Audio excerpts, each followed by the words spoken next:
ചുവപ്പിന്റെ ഭംഗിയും രുചിവൈവിധ്യവുമായി വ്ളാത്താങ്കര ചീര.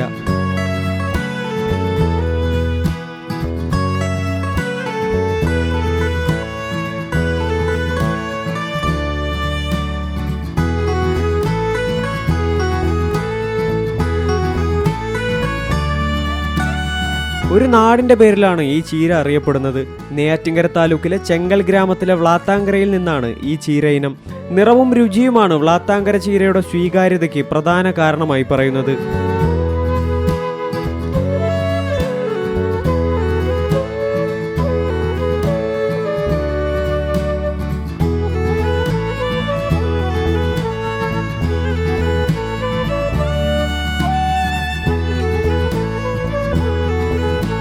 ആ കിട്ടിയ വിത്ത് ഇത്രയും ചെയ്തപ്പോഴത്തേക്ക് നല്ല വിളവും നല്ല വെറൈറ്റി കളറും നല്ല വിറ്റ് പോവാൻ പെട്ടെന്ന് വിറ്റ് പോകും.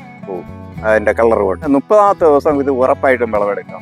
നീണ്ടു നിൽക്കുന്ന ആദായമാണ് കർഷകന് ഈ ഇനം ചീരയെ പ്രിയപ്പെട്ടതാക്കുന്നത്. ഒരു വർഷത്തോളം എടുക്കും ചീരയിൽ പൂ വരാൻ.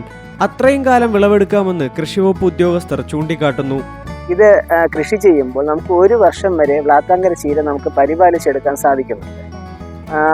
ഓരോ മാസവും നമുക്ക് കട്ട് ചെയ്ത് അതിന് ഉപയോഗിക്കാം. പെട്ടെന്ന് പൂ വരുന്ന ഐറ്റമല്ല, കാണാനും വളരെ ഭംഗിയാണ്. കൃഷി ചെയ്താൽ ഇതിന് ചെലവ് കുറവാണ്. കുറച്ച് തുടക്കത്തിൽ തന്നെ കോഴിവളവും അതുപോലെ ചാണകപ്പൊടി ഇട്ട് കഴിഞ്ഞാൽ പെട്ടെന്ന് അത് കയറി വരികയും പിന്നെ അതിന് വലുതായിട്ട് അസുഖങ്ങൾ വരുന്നില്ല. ഇലപ്പുള്ളി പോലുള്ള അസുഖങ്ങൾ വരാതെ ഇത് നമുക്ക് പരിപാലിച്ചെടുക്കാൻ സാധിക്കും. വയലുകൾ പോലെ നനവുള്ള ഇടങ്ങളിലും കരഭൂമിയിലും ഇവ കൃഷി ചെയ്യാം. ഇടവിളയായും കൃഷി ചെയ്യാം. 2 നേരം നനയ്ക്കണമെന്ന് നിർബന്ധമാണ്. 1 മാസത്തിനുള്ളിൽ ശിഖരങ്ങൾ വരുന്നതോടെ ആദ്യ വിളവെടുക്കാം. 2 ആഴ്ചയ്ക്കുള്ളിൽ അടുത്ത വിളവെടുപ്പിനും ചീര തയ്യാറാകും.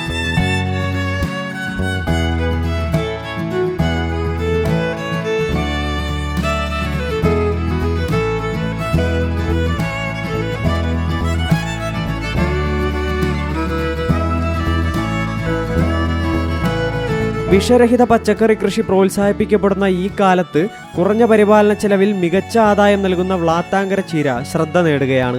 C Malayalam news, Thiruvananthapuram. പുതിയ വാർത്തകളും വിശേഷങ്ങളും ഇനി വിരൽ തുമ്പിൽ.